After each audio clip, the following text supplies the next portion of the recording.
اس ہفتے تاشکند کے international hotel میں مستحکم ترقی کے مقاصد اور آئین SCO ممالک کے تجربات جیسے موضوع پر عالمی کانفرنس ہوئی۔ اس کانفرنس میں بہت سارے ممالک کے نمائندوں نے حصہ لیا، خاص طور پر چین، روس، Uzbekistan, Pakistan, Bharat, Kyrgyzstan, Turkmenistan, Kazakhstan, Belarus, Iran اور افغانستان وغیرہ۔ مقررین نے مندرجہ بالا موضوع پر اپنے اپنے آئین اور اس کی عمل پذیری سے حاصل کیے گئے تجربات پر روشنی ڈالی۔ دراصل جلد ہی یعنی 30 اپریل کو ازبکستان میں نئی آئینی اصلاحات پر ریفرینڈم کیا جا رہا ہے، اس لیے اس قسم کی کانفرنسیں، راؤنڈ ٹیبل اور سیمینار وغیرہ ازبکستان کے چپے چپے میں ہو رہے ہیں، جن میں نہ صرف مقامی لوگ حصہ لے رہے ہیں بلکہ عالمی ماہرین بھی اپنے تجربات اور اپنے اپنے ممالک میں آئین کی عملداری اور عمل پذیری کا جائزہ پیش کرتے ہیں۔ یہ بھی ایک ایسی ہی کانفرنس تھی جس میں شنگھائی آرگنائزیشن ممالک کے ماہرین، خاص طور پر سفارتکاروں نے تقریریں کیں۔ پاکستان سے ہمارے سفارتکار محمد رمضان نے کانفرنس میں شمولیت کی اور پاکستان کے ماہر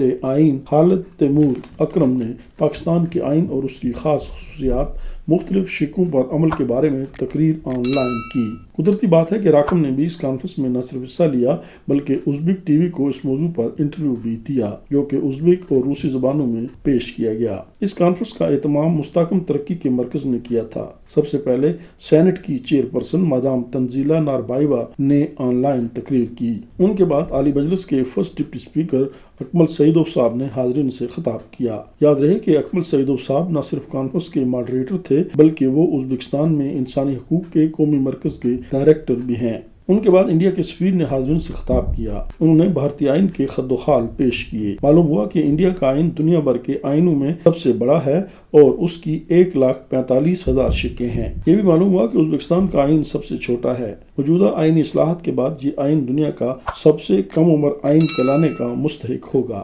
چینی مقرر نے آن لائن تقریر کی۔ موضوع تھا چین میں آئینی اصلاحات، مستحکم ترقی کے مقاصد کے ضمن میں حاصل کی گئی کامیابیاں۔ انہوں نے تفصیلاً اس موضوع سے انصاف کیا، نہ صرف آج کی حصولیابیاں بلکہ مستقبل کے منصوبے اور متوقع نتائج بھی بیان کیے۔ اس موضوع کے حوالے سے انہوں نے اعلان کیا کہ جلد ہی چین میں ایک عالمی ادارہ قائم کیا جائے گا جو اس موضوع کے حوالے سے دنیا بھر سے رابطے رکھے گا اور مستحکم ترقی کے مقاصد کے ضمن میں عالمی تجربات سے متواتر استفادہ کرے گا۔ روس، کرغزستان، قزاقستان، تاجکستان کے مقررین اور آئینی ماہرین نے بھی اس موضوع پر تقریریں کیں۔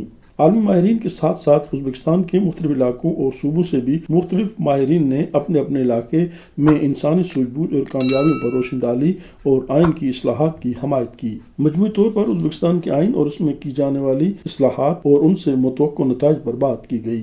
اس چیز کا ذکر کیا گیا کہ مختلف صوبوں یا شہروں کے حاکموں کی طاقت میں کمی لائی جائے گی، خاص طور پر یہ کہ وہ محلہ کمیٹیوں کے کام میں مداخلت نہیں کریں گے۔ ازبکستان میں انسان، جمعیت اور حکومت کے آپسی معاملات میں باہم تال میل پیدا کیا جائے گا۔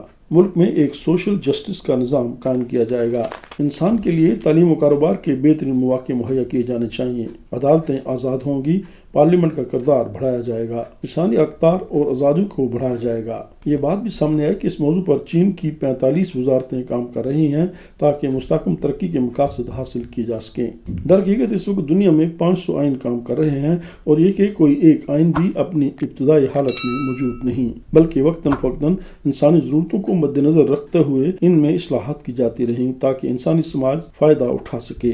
پاکستان میں بھی 1956 میں ایک آئین بنایا گیا، لیکن پھر صدر ایوب خان نے 1962 میں ایک خاص آئین بنایا۔ صدر یحییٰ خان نے 1971 میں ایک لیگل فریم ورک قوم کو دیا۔ اصلی اور حقیقی اور آج تک ملک کے استعمال میں جمہوری آئین جناب ذوالفقار علی بھٹو نے 1973 میں تمام سیاسی پارٹیوں کے اجتماعی شعور اور رضامندی سے بنایا۔ جناب صدر ضیاء الحق اور جناب صدر پرویز مشرف نے اسے خوب رگڑا، تاہم مسلم لیگ نون اور پاکستان پیپلز پارٹی کسی نہ کسی طرح اس آئین کو آج تک بچاتی آ رہی ہیں۔ اللہ خیر کرے، تبدیلی کی سونامی ہوائیں متواتر چل رہی ہیں۔ نامعلوم یہ سونامی ہوائیں آئین کو مزید نڈھال کریں گی یا عقل و شعور کو فتح ہوگی۔ عزیز دوستو، اگر آپ وسط ایشیا کے بارے میں مزید معلومات حاصل کرنا چاہتے ہیں تو ہمیں سبسکرائب کیجیے اور لائک بھی کیجیے۔